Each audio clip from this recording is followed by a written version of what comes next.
Hello, everyone, and welcome to today's webinar, Lessons Learned from Dr. Death. Thank you for joining us. I'm Barb Worsler from the Hardenbergh Group, and I will be the moderator for today's program. Our program today is presented by the Michigan Association Medical Staff Services and sponsored by the Hardenbergh Group. Thank you to Teresa Smith, Lisa Allen, and the board of the Michigan Association Medical Staff Services for helping us obtain NAMSS continuing education credits for this program. Leanne Gabrielle is representing the MAMS board today.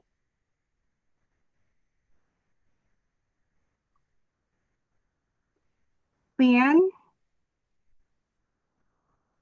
I think Leanne wanted to welcome everyone and thank you all for joining. Before we begin today's program, let's review some features of this webinar. Toward the bottom of your screen, you will see a Q&A option. Please click on that option and ask the presenter a question. Please also use the chat function, which is also located at the bottom of your screen, to type a question to the moderator. All attendees have been muted, so it's important to utilize the chat and Q&A functionality of this webinar. As time permits, at the end of the program, I will read the submitted questions and ask our presenter to respond. This program is being recorded. If you know someone who is not able to attend today's session, it will be available on the Hardenbergh Group's website approximately 48 hours after this program has concluded. You will also receive a link to the recording via the email address that you used to register for this program. To earn your NAMSS-approved continuing education credit, please complete the post-program survey. A link to the survey will be emailed to you after this program. If you're not interested in the continuing education credit, we're interested in your feedback too. We'd appreciate it if you would take time to complete the evaluation as well. I'd like to introduce today's presenter, Ann Roberts. Ann is a medical malpractice attorney and a medical services professional. For 2 decades, Ann Roberts has worked as a nationally recognized healthcare consultant and has served in senior leadership roles in large academic medical centers with expertise in medical staff credentialing, privileging, quality, performance improvement, regulatory compliance, and peer review. Ann is a part of the trial firm Van Way, Presby, and Williams. She serves in their malpractice and healthcare litigation section, where she represents patients and their families who have been harmed by medical errors.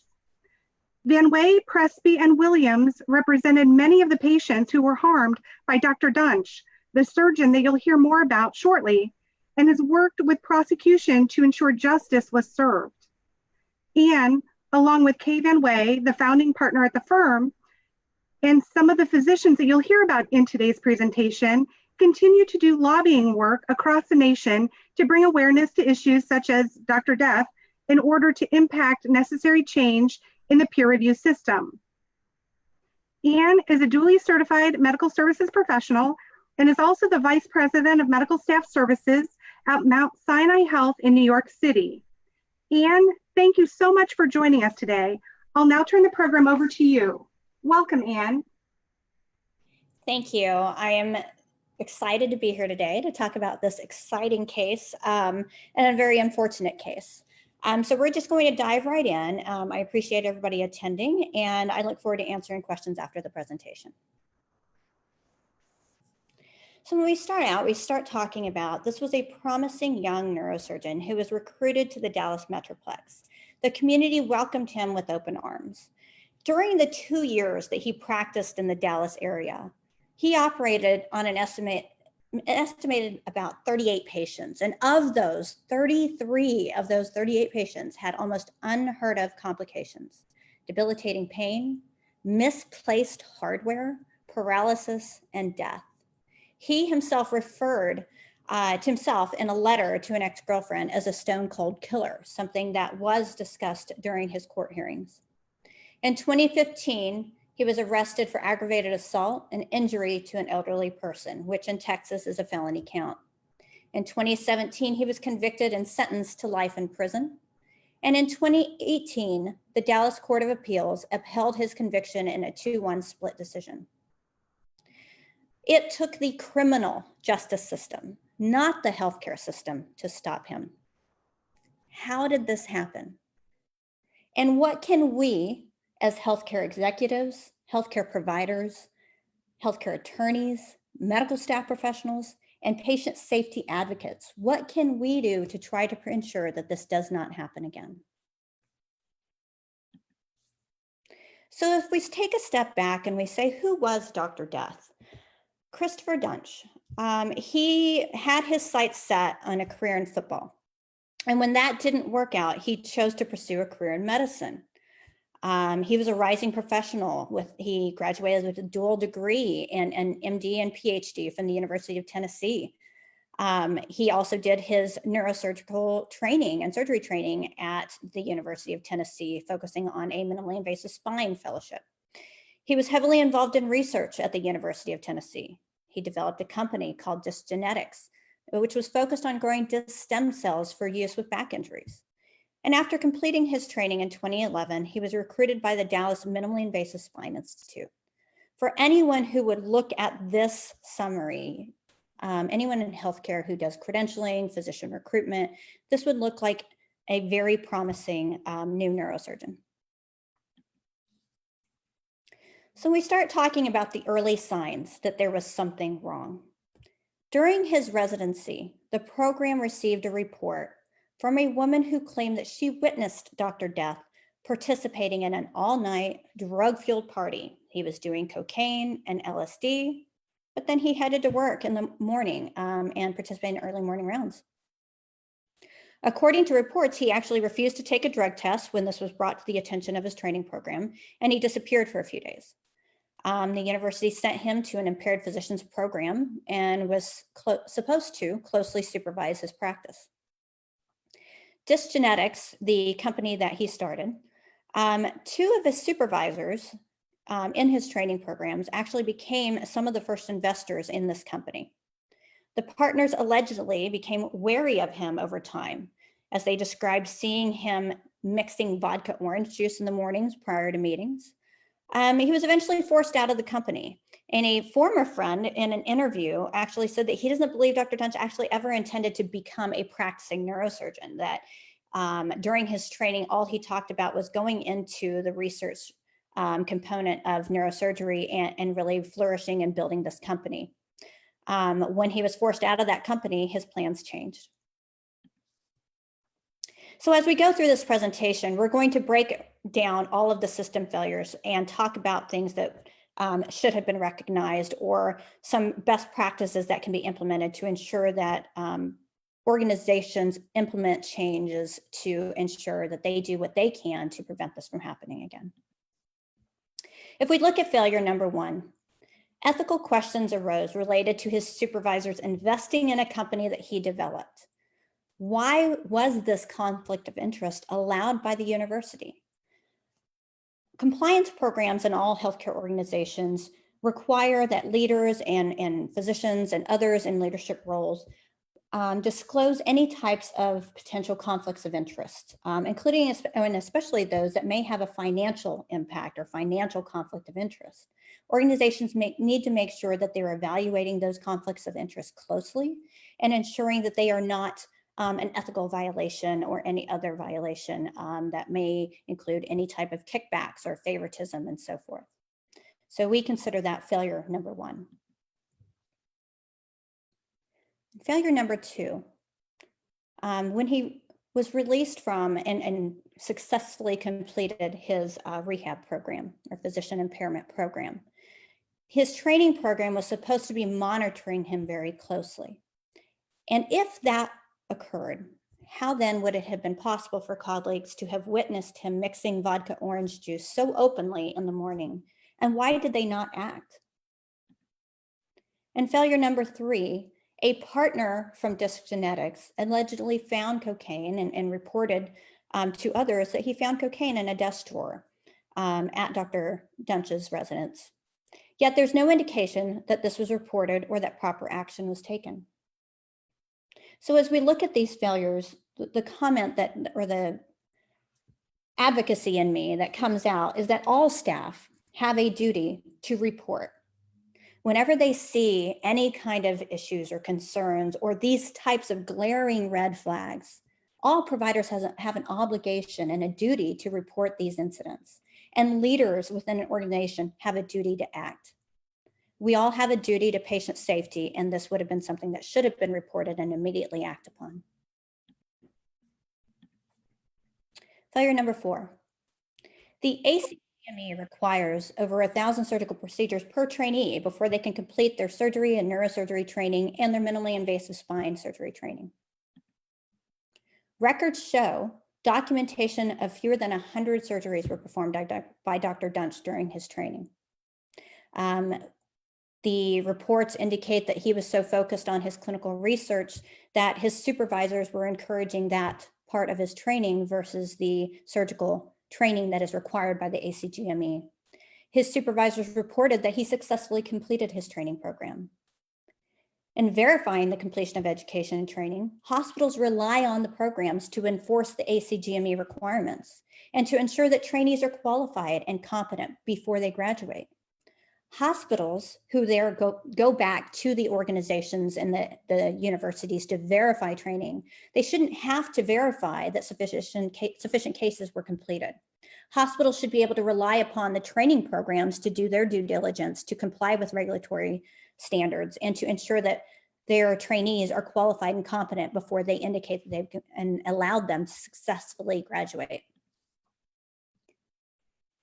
Whenever a hospital credentials a provider, the standard practice or best practice is to send the program director a clinical evaluation and ask the program to attest to the fact that the applicant successfully completed training, that the applicant met all of the requirements, and that the applicant, most importantly, is competent to practice in their field of specialization.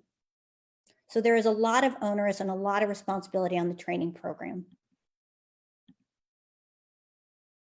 When he was being recruited by the Minimally Invasive Spine Institute and applying for clinical privileges at Baylor Regional Medical Center in Plano, which is a Dallas suburb, his training at the University of Tennessee was verified. But the training program failed to disclose any concerns, including his stint in a rehab program. Instead, what was reported from the training program and from his peer references was that he was one of the best and brightest neurosurgeons they had ever trained. They went on and on about his strengths. He is extremely bright and possibly one of the hardest working persons I've ever met. He has excellent work ethics. And the only weakness he has is taking on too many tasks for one person. Any hospital who was to receive these glowing references and recommendations and verification from his training program that he had completed the minimum requirements set by the ACGME and that he was qualified and competent to perform the privileges that he was requesting would have granted him privileges. There was no indication that he had any issues during training, no indication that he lacked sufficient competency, and no indication that he had any type of drug or alcohol-related issues. This was a failure. One of the things that all organizations also have a duty is to disclose, to comply with regulatory state requirements, to comply with the ACGME, Joint Commission, CMS, and other regulatory agency guidelines. And the duty to disclose, to be honest, and to protect patients. By failing to disclose, organizations can be held liable for subsequent acts and be charged also with contributing to those acts and for negligent credentialing. In June 2011, after he completed his training and was recruited to Dallas, well, that's when he started, it was in June. In September, a few months later, the director of the Minimally Invasive Surgery Institute, Dr. Rimlawi, was notified that one of Dr. Duntsch's patients had not been rounded on. It was discovered that Dr. Duntsch actually left and went to Vegas, and he failed to secure proper coverage for his patients, which is essentially a violation of the medical staff rules and regulations, and absolutely a violation of any organization's code of ethical conduct, patient abandonment. Whether you have a partner or an internal provider covering your patients, it is a physician's obligation to ensure that their patients are covered at all times, especially post-operatively. Dr. Duntsch only lasted 3 months at the Minimally Invasive Spine Institute. He was terminated after failing to meet patient obligations. He maintained his clinical privileges at Baylor Regional Medical Center. For those of you who work in medical staff credentialing and privileging, you know that you either have providers who are employed by your organization and are granted membership or privileges, but you can also have members of the community or members who work at large medical practices join as a member of the medical staff and be granted clinical privileges. And the two are separate and distinct. So when we start looking at the system failures here, I call number 6 a potential system failure because we don't know exactly what happened when he was terminated from his medical group. Was there more investigation? When he failed to comply with the medical staff rules and regulations by abandoning his patient and not ensuring proper coverage, we don't know if there was a thorough investigation by the hospital. We know he was terminated eventually from his medical group. But with the hospital, when a physician violates the medical staff rules and regulations, policies, procedures, or the code of ethical conduct, if there's any patient safety concerns, an investigation should immediately be taken. Peer review investigations can be lengthy. And so one of the things that we want to be able to stress to organizations is you have to do timely peer review. Whether it is a conduct issue or a quality issue, timely peer review is essential.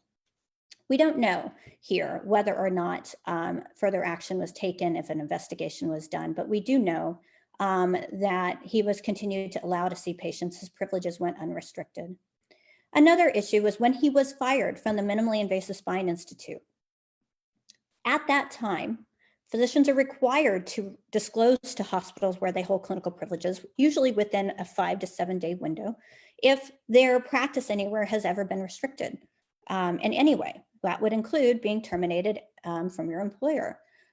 Most organizations require this as a part of their application and an attestation that the provider signs agreeing to disclose this information within that time frame. Whether or not he did so, whether or not Baylor knew that he had been terminated from the Minimally Invasive Spine Institute, I don't know, but I would say that at that time, what organizations need to do is they need to be aware when these things happen, that they need to dig a little bit deeper. They need to understand what happened, and they need to take that into consideration when reevaluating whether or not to continue to grant or modify the provider's affiliation, membership, and clinical privileges at their own organization. We're going to dive into a couple of the patients that he treated that had significant complications.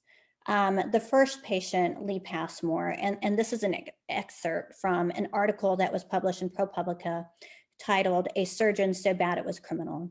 And it was written by and contributed to by Laura Beal, who was the investigative reporter and the podcast for Dr. Death through Wondery. In the article, it states the vascular surgeon, Mark Hoyle, assisted with the operation. In later testimony, he said he watched an alarm as Duntsch began to cut out a ligament around the spinal cord, not typically disturbed in such procedures. Passmore started bleeding profusely, so much so that the operating field was submerged in a lake of red. Duntsch not only misplaced hardware in Passmore's spine, but he stripped the screw so it could not be moved. At one point, Hoyle said he either grabbed Duntsch's scalpel or blocked the incision. He could not remember which, but to keep Duntsch from continuing the procedure. Then Hoyle said he left the operating room and vowed to never work with Dr. Duntsch again. We look at system failure number 7. These are serious allegations from a known vascular surgeon who had been on staff, who brought these complications and these alarming concerns to the attention of leadership at the hospital. These were major complications during what should have been a common neurosurgical procedure. Yet he was allowed to continue to operate. Barry Margoloff. Dr. Kirby, we're going to start with Dr. Randall Kirby. He was a vascular surgeon heavily involved in the advocacy work to bring Dr. Duntsch to justice. He was a vascular surgeon on Barry Margoloff's case. And he stated prior to this that he had a conversation with Dr. Duntsch while they were scrubbing, and that Dr. Duntsch had said that he was going to clean up the spinal surgeries in Dallas and that many were performed incorrectly. Dr. Kirby later said that he found Dr. Duntsch to be arrogant. Dr. Kirby argued with Dr. Duntsch and offered to take over after Dr. Duntsch struggled to get the fusion device into position. Duntsch refused. Kirby later told the medical board that Dr. Duntsch had no apparent insight as to how bad his technique was.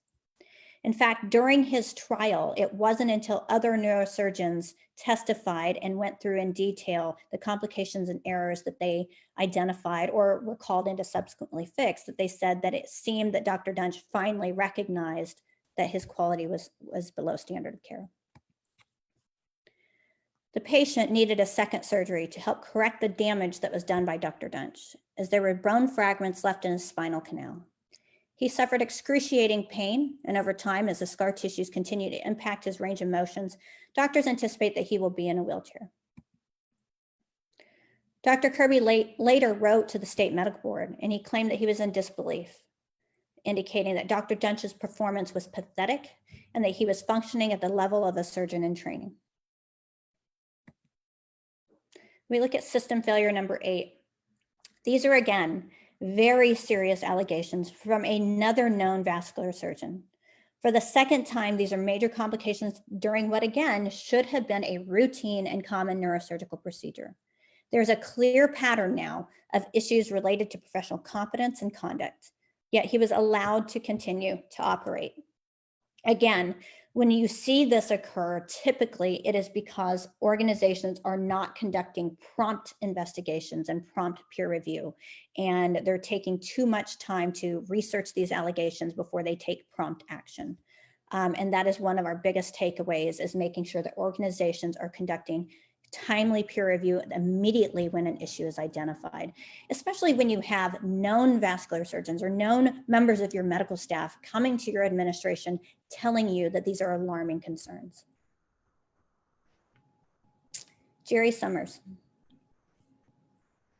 Summers and Duntsch were friends since high school. He worked with him in the research lab in Tennessee, and he actually moved with Dr. Duntsch to Dallas to help him set up his new practice.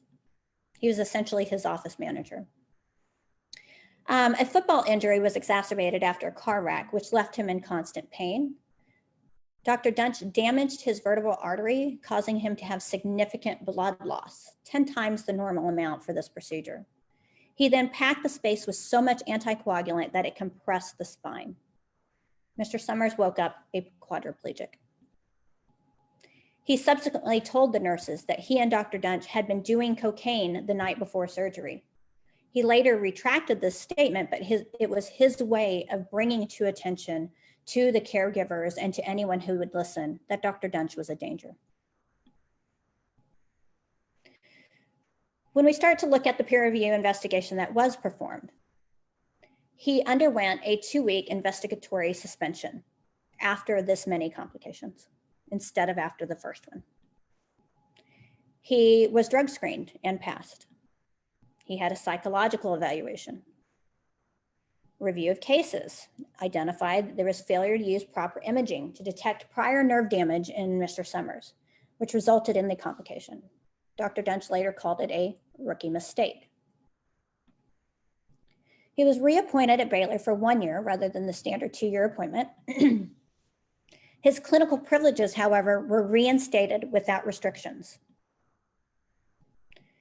After he was reinstated, the first patient was a school teacher, and she was a mother of 2. Dr. Duntsch severed a major blood vessel, and she died within hours of her surgery.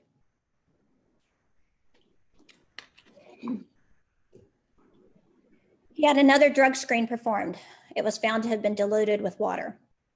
They repeated the test days later, and he passed. Hi, Anne. Just wanted to do a time check. We're at 1:25. Great, thank you. As we continue to look at system failures here, failure number 9. There's at this time a clear pattern of clinical competence and conduct issues. He's clearly a danger to patients at this point. He's allowed to continue to operate, and the next patient died. This should have been prevented. Had timely peer review been done, had they listened to the surgeons who were bringing these alarming concerns to their attention, had they restricted his privileges sooner, it could have been prevented. And what's worse is he was not stopped. He left Baylor and he was unleashed on the rest of the community. Rather than taking formal corrective action to protect future patients, he was allowed to voluntarily resign. His suspension, as it was only 14 days and did not exceed 30 days, it was therefore not required to be reported to the National Practitioner Data Bank or the state medical board. They didn't take sufficient enough action to make it reportable. And the harm continues. After voluntarily leaving Baylor, Dr. Duntsch hired an attorney to negotiate a carefully worded affiliation verification letter. For those of you who work in medical staff credentialing and privileging, or those who don't, maybe you should know that whenever a physician applies for privileges at another hospital, that hospital will send a request to all prior organizations where they worked and ask them to verify the dates that the provider was there and whether or not they've had any quality or professional competence or conduct issues. That hospital responds by sending an affiliation verification letter. When Dr. Duntsch applied for temporary privileges at Dallas Medical Center, they were granted prior to the full credentialing process. Thus, they did not wait to see if he had issues at Baylor or elsewhere before they allowed him to operate. As soon as he applied, he was granted temporary privileges. Patient number 1 at DMC, he pierced and blocked a vertebral artery with a misplaced screw, resulted in death.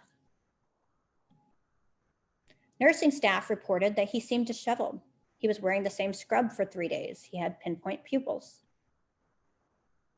He was allowed to operate on patient number 2. Dr. Henderson was called in to do a corrective surgery after Dr. Duntsch poked several holes in her spinal column from wrongfully placed screws. He had explained he removed a nerve root. He left bone fragments and a screw in her spinal column, which was skewing the nerves controlling her left side and bladder. DMC allowed him to voluntarily resign, and they failed to report him. This is the letter, and that was drafted and negotiated by his attorney when he left Baylor. Those of us who work in medical staff services know that you have to have a keen eye, and it's not just gathering information and pushing the papers through. You have to carefully read all documents, all verifications that come in. And if anyone at any subsequent hospitals carefully read this letter, they would have had the onus and the responsibility to dig deeper, as there are significant red flags. In this letter, it says all investigations have been closed. That means there were prior investigations, and any subsequent hospitals should have dove very deeply into that to understand what those investigations were, what happened, and what were the outcome. As of this date, there have been no summary or administrative restrictions of his membership or clinical privileges. Again, that's very carefully worded. There are many different types of restrictions and suspensions. He didn't have a summary suspension. He didn't have an administrative suspension, but he did have an investigative suspension. Again, organizations need to make sure that they're reading those letters very carefully and identifying whether or not there are red flags. One of the things that we've also identified is hospitals and their legal counsel often are fearful of litigation, and so they fail to put patient safety first. They fail to be transparent because they themselves are worried that they are going to get sued. And so one of the things that we often teach in a lot of our online classes and what we're doing in our lobbying work is to make sure that hospital attorneys and medical staff leaders understand that above all, the first question should be what is best for the patient and what's best for future patients. The words investigations have been closed should alert other organizations to the issues. Again, the no summary administrative restrictions or suspensions is misleading. It lacks transparency. We are looking for language that says they've never had or they have not had any quality of care concerns or any restrictions of any type. Failure number 11, temporary privileges being granted prior to credentialing. This category of temporary privileges should only be granted for an urgent patient care need. According to several reports, there was no justification by DMC to grant temporary privileges aside from financial gain. Temporary privileges prior to credentialing.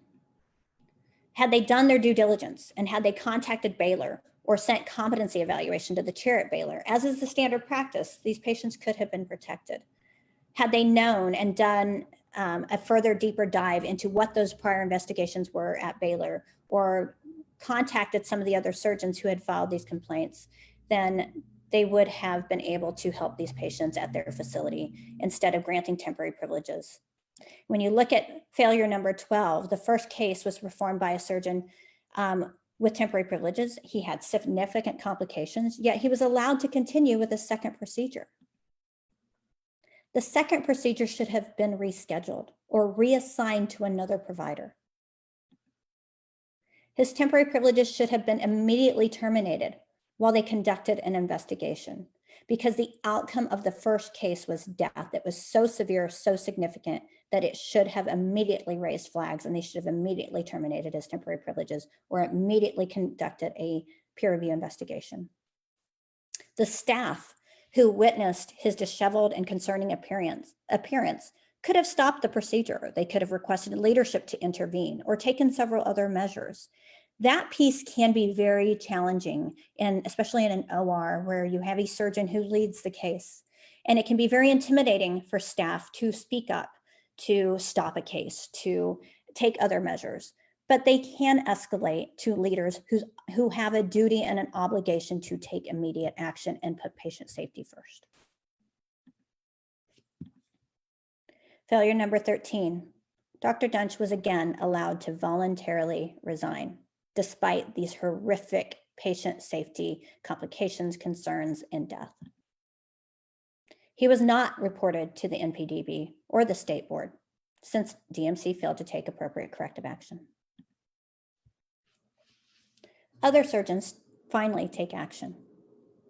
After news spread in the community of a disastrous week at DMC, a former board member made the first report to the medical board, followed by Dr. Kirby, the vascular surgeon on one of the prior cases at Baylor.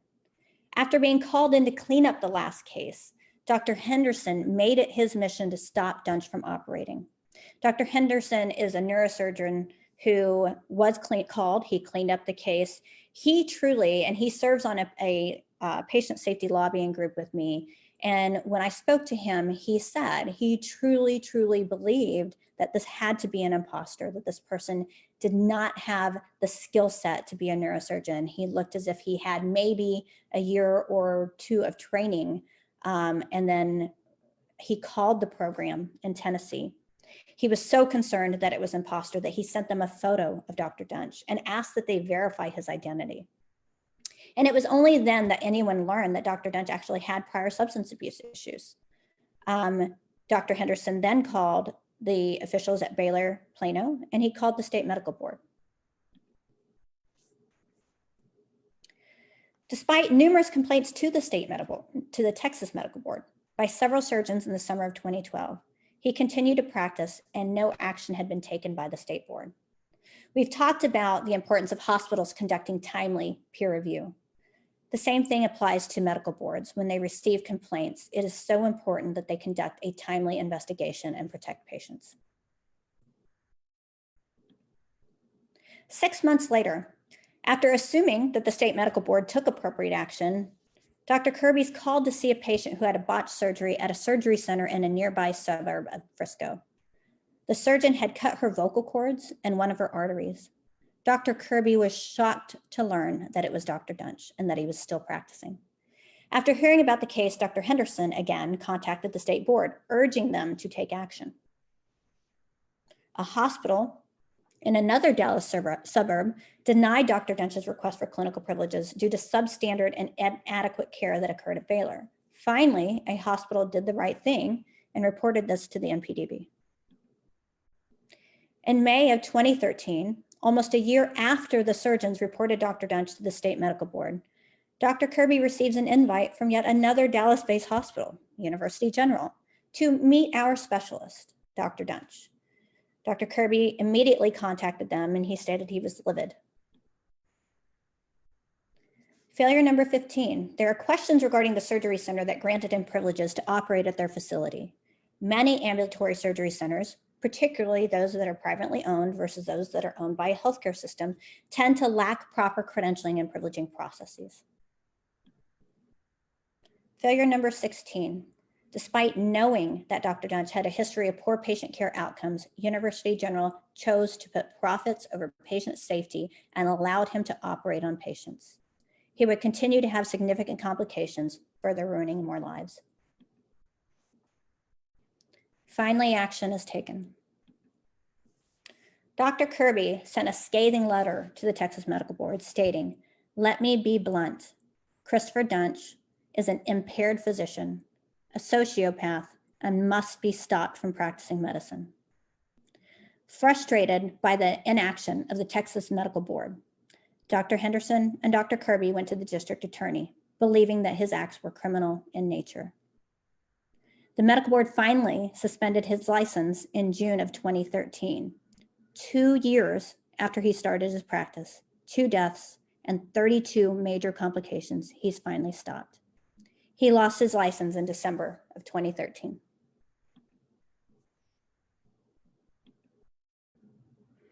He moved to Colorado when he lost his license in Texas, and in January, he was arrested for a DUI. He moved back to the Dallas area shortly after when his second son was born. In March of 2015, he was taken to a nearby psychiatric hospital after it was reported that he was found beating on the doors of a local bank with his hands and face, which were bloody. In April of 2015, he was arrested for shoplifting at Walmart. In May of 2015, the Texas Observer published an article titled "Sociopath Surgeon Duntsch Arrested for Shoplifting Pants." Dr. Duntsch responded in the comments with what would have been, when printed out, an 80-page diatribe of all who he perceived as having wronged him, such as Dr. Kirby. The deterioration of his mental state was clear at this point. And with the help of the medical community and concerned attorneys, 4 months before the statute of limitations ran, he was arrested for aggravated assault and injury to an elderly person, the latter of which is a felony charge, and he was sentenced to life in prison. When we look at the defense testimony, the defense retained a Johns Hopkins highly trained and qualified neurosurgeon as their expert witness. I can tell you that those of us who were watching this case closely were sitting on pins and needles waiting to hear what the defense would say and what kind of expert witness would testify on his behalf. But he agreed with the prosecution and that Dr. Duntsch's practice fell far below the standard of care. However, what he did do is he laid out for the jury that the system was also responsible. He pointed out that Dr. Duntsch had insufficient training and thus was not safe for patients, yet his GME program passed him anyway. Various hospitals knew he was a danger, yet they failed to take proper action and failed to report him to the National Practitioners Databank. The Texas Medical Board failed to take proper action in a timely manner, and by the time they finally did take action and they finally restricted his license and revoked his license, he had already left a path of bodies in his wake. Lastly, he told the jury that because spine surgery is such a lucrative practice, it's ripe for abuse.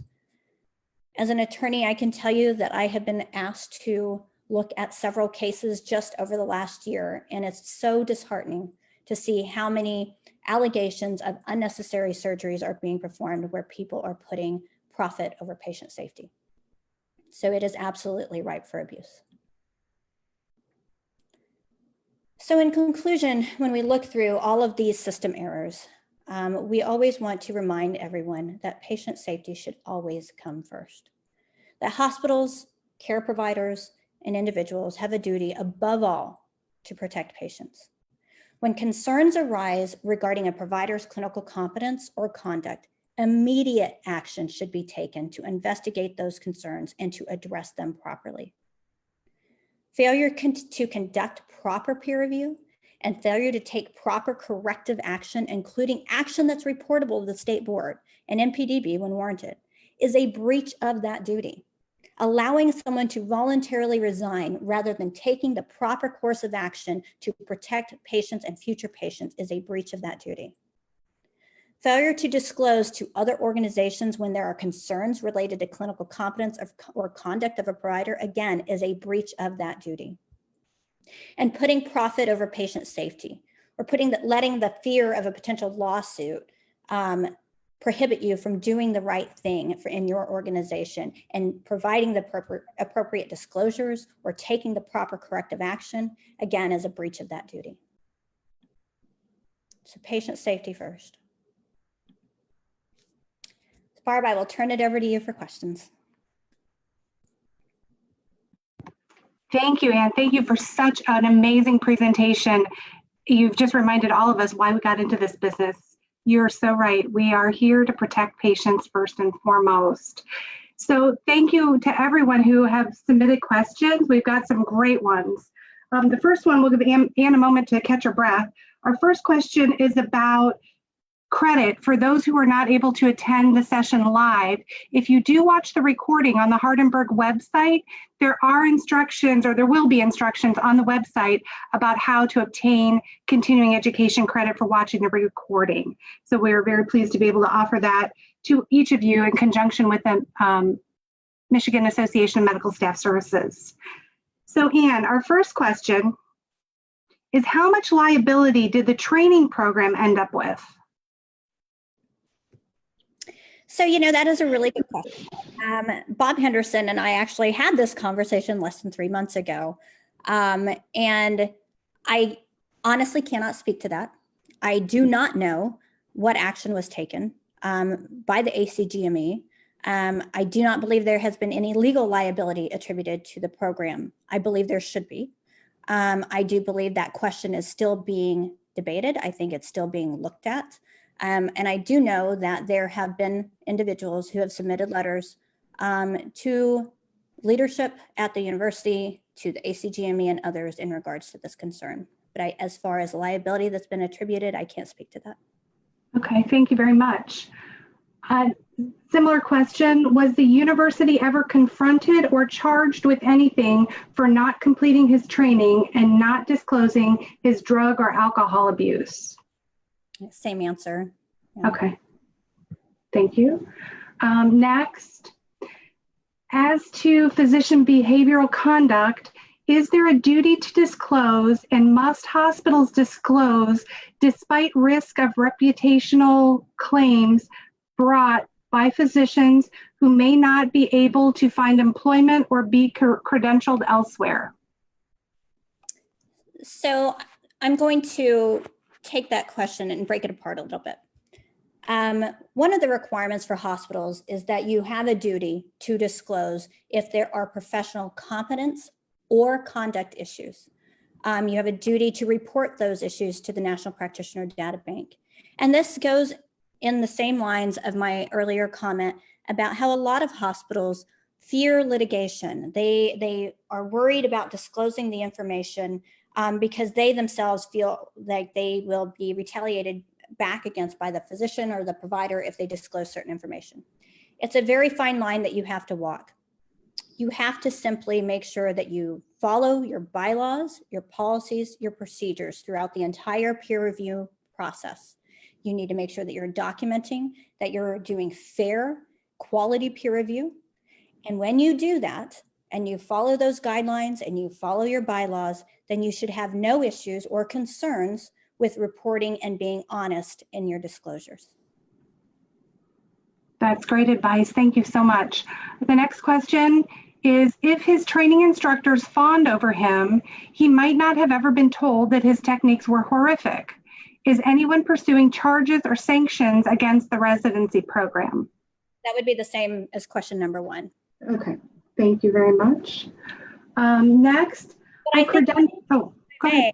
I will say that I think all of us that are in credentialing and privileging, that was all of our first questions. And as you can see, just that we've had that same question 3 times in just this presentation, I think we all feel that to our core, because as somebody who works in a hospital, there was no red flags that alerted them to this individual not being qualified, not being properly trained. So those are good questions. Very good point. The next question is, I credential for an IPA What can you do if the hospital refuses to give you the reasons that a provider has stipulations on their privileges? Then all you have to go on is the provider's explanation. Even the NPDB was vague. So that's a really good question. Leaders and organizations have to be able to make decisions based on the information that they have. If I personally receive information that I feel is vague or insufficient, and I only have the explanation from the provider, then you have the right to say, I'm sorry, but this is not sufficient information. And until we can receive proper disclosure from the other organizations, we don't feel comfortable moving forward.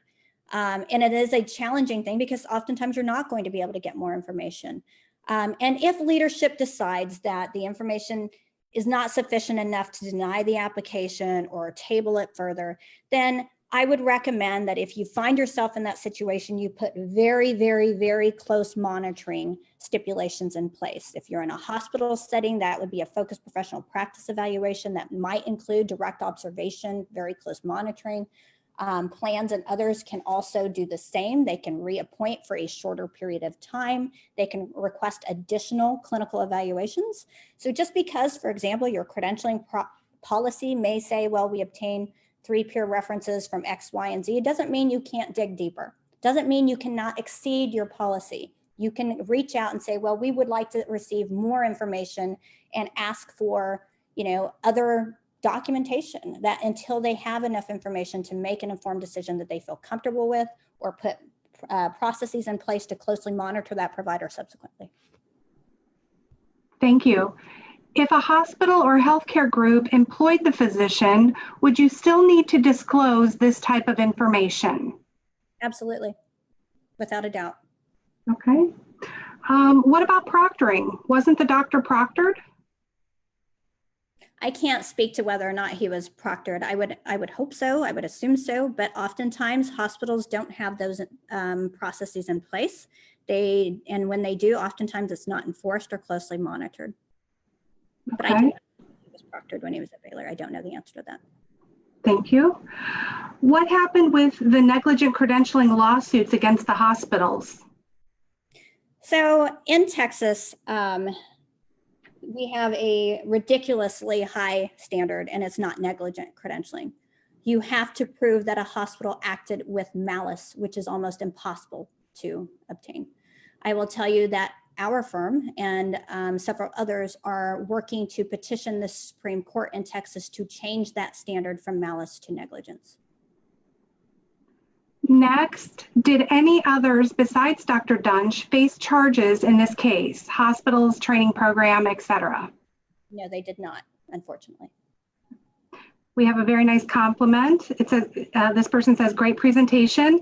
This is a reminder of why this story has to be told again and again. I completely agree. And thank you for that. I think that oftentimes, especially now, and I can tell you being in New York that, COVID has taken over our world. And one compliment that I did hear when we announced this, that it was nice to have a change in topic. It is unfortunate that this is the topic that we do have to repeat over and over again because it continues to happen. We have other cases that we've looked at that we call internally our doctor death number 2 and number 3 cases, because this isn't an isolated incident, unfortunately. This happens all across the country where hospitals are made aware of a provider who's had complications and they do not take proper action, allowing for the cases to continue to build. So I agree. This is something we have to continuously repeat, and everyone who knows about this and listens to it should be a patient safety advocate for themselves and their own organization. Our next question is, was this Baylor's first encounter with this type of physician behavior or practice in which they didn't know the best way to handle the situation? I do not know, and I cannot speak to Baylor and their practices. Okay. Here's another Baylor question. Why didn't they close down Baylor in Plano for allowing this to happen for so long? Well, like with any organization, I think we all learn and grow from mistakes. And again, I can't speak to what happened at Baylor. Okay, another question. If I may, I'd like to add to that. This could happen anywhere. So I would hate for anyone to single out Baylor and point to them, because quite honestly, I have seen this all across the country and many organizations. It is very, very common, unfortunately, for hospitals to not report, for hospitals to not take proper action, for them to try to allow providers to voluntarily resign. This is not just a Baylor issue. This is a issue with the system as a whole across the country. Very good point. You're right. It could happen to any of us at any time. Someone here says, I remember seeing in the local newspapers that the medical services professional at Baylor was the one that actually signed that attorney-crafted affiliation verification. Was that individual questioned regarding Dr. Duntsch? I can't speak to what happened there, unfortunately, but it is very common, again, for the MSP to be the person signing those letters. Okay, here's a very nice compliment. Please keep up the charge to keep advocating for the poor patients. Oh, thank you. We absolutely will, as should all of you. So, so the training supervisors had a conflict of interest with the physician. So it was in their best, I guess this is a question. So was it in their best interest to pass Dr. Duntsch along? Again, I really can't speak to those individuals and what they were, what their motives were and so forth. I personally am unclear as to how somebody in a training program was able to open a company and have their supervising attendings invest in that company without that being a significant conflict of interest that raised flags. But I honestly, I can't speak to what those individuals' motives were and how he was so highly recommended. I do believe that they felt he was a great researcher and that he was very bright, and he likely was. Most sociopaths are. But as far as his competence in neurosurgery, I think that's been proven that he had insufficient training. And someone's asking if they wanted to follow up with you individually, if we can share your contact information. Sure, we can do that after the. Okay, perfect. Another question, should the credentialers consider graduates of that neurosurgery program as a red flag? I think my response to that would be, again, this isn't just one program. Did this one program make a mistake? Yes. But does this happen elsewhere? Probably. So I would say that organizations, regardless of where providers are coming from, they just need to make sure they're doing their due diligence. And unfortunately, as a hospital, I would say they did their due diligence in this case. A hospital can't control whether a program is following ACGME requirements and whether they're properly disclosing. I think that in and of itself is another area that I know we are looking at in our lobbying work on how we can ensure these things are addressed properly, across the country, not just with an individual program. Thank you. Next, we have a compliment and a question. This person says, thank you for your presentation. I appreciate your time and telling the story again. Do you have any suggestions on how to share with our family on how to investigate their own surgeons when things like this are not reported? Absolutely. I will say that it's hard to identify some things, of course, because of the peer review protection that occurs, and it's there for a reason and for good reason. However, what I recommend to my family, to my friends, is, the state medical board information is public information. You can query a state medical board public information, and most medical boards will publish right there. What type of training did they have? Have they had complaints? Have they had, issues? Have they had any restrictions against their licenses? There's a lot of online searches you can do. You can look at the OIG queries online, and find a lot of information. I just always recommend doing their due diligence. I personally look at the type of education and training that they've had. I look at where they're affiliated. And I do that because I'm trained to do that, but also I teach my family members and my friends to do that as well, because they need to make informed decisions about their health. The other thing I also recommend is that they ask questions, and they're not afraid to ask questions and not afraid to get a second opinion. Okay, the next question is about sharing these slides and materials with their credentials committee.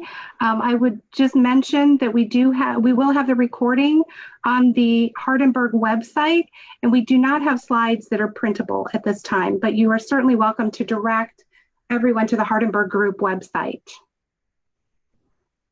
All right, our next question is, I understand that the training directors thought he was going to go into research instead of practice, but why or how could they arbitrarily reduce the number of procedures performed tenfold?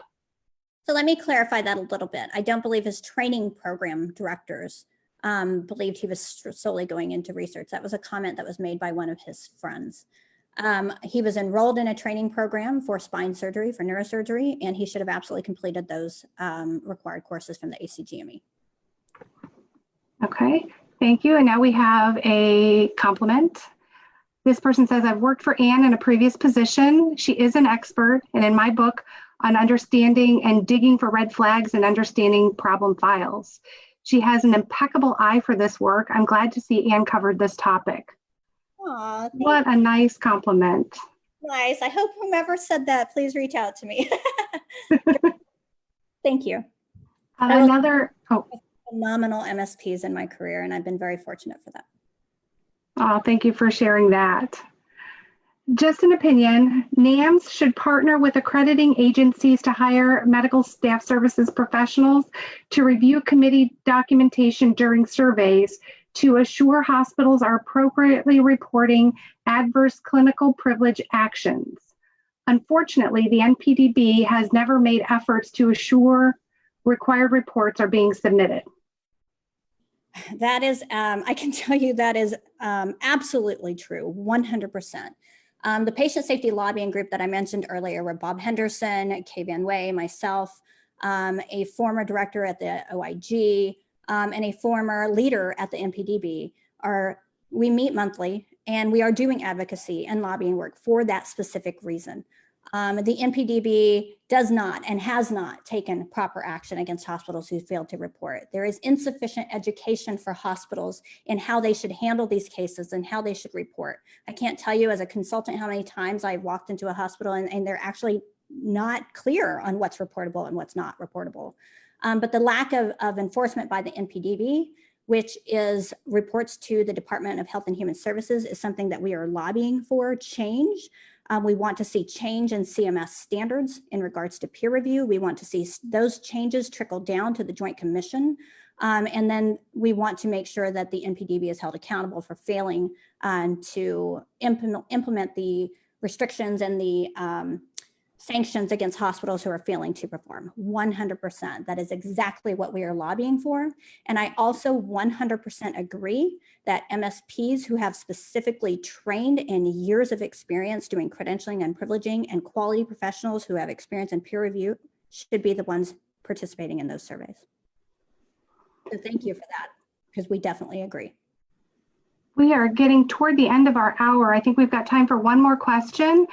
For those questions that didn't get answered, I will submit those to Anne and we'll respond to them in writing to the best of our ability. So our last question for today is, I work in a small critical access hospital. Has the credentialing person in an organization ever been drawn into legal action against a hospital for failure in the credentialing process? The reason I ask is that in many times I bring red flags to the attention of the medical staff and the board of trustees through the credentialing process, but the red flags are ignored. The answer is yes. Anyone who is in a position in a hospital to participate in the credentialing and peer review process can be named in a suit. Absolutely. Have they been? Yes. My recommendation, as somebody who's been an MSP herself for many, many years, is document, document, document. You need to make sure that any recommendations and any action you've taken, that you personally are documenting and keeping that documentation. But also I would encourage you to have a very close working relationship with your chief medical officers, your department chairs. Make sure that you're providing them with education and resources and tools so they themselves can also recognize the concerns and take appropriate action, because ultimately it is the responsibility of the organized medical staff and the leaders to make those decisions. But as an MSP who supports that process, I would say do your due diligence, just like any other patient safety advocate, because that is what you are. As an MSP, you are also patient safety advocates. So you need to be the one to bring the education and training to your organization. Make sure they understand what's reportable, what's not reportable. Make sure they understand what best practices are. Just do your due diligence and document. And I applaud you for asking that question and for being diligent in your organization. You have offered great advice, Anne. Thank you so much for your time. And for those who want NAMSS continuing education credit, please be on the lookout for that survey after the webinar and fill in the survey, and then we'll send you your certificate afterwards. Thank you all for participating. Have a great day.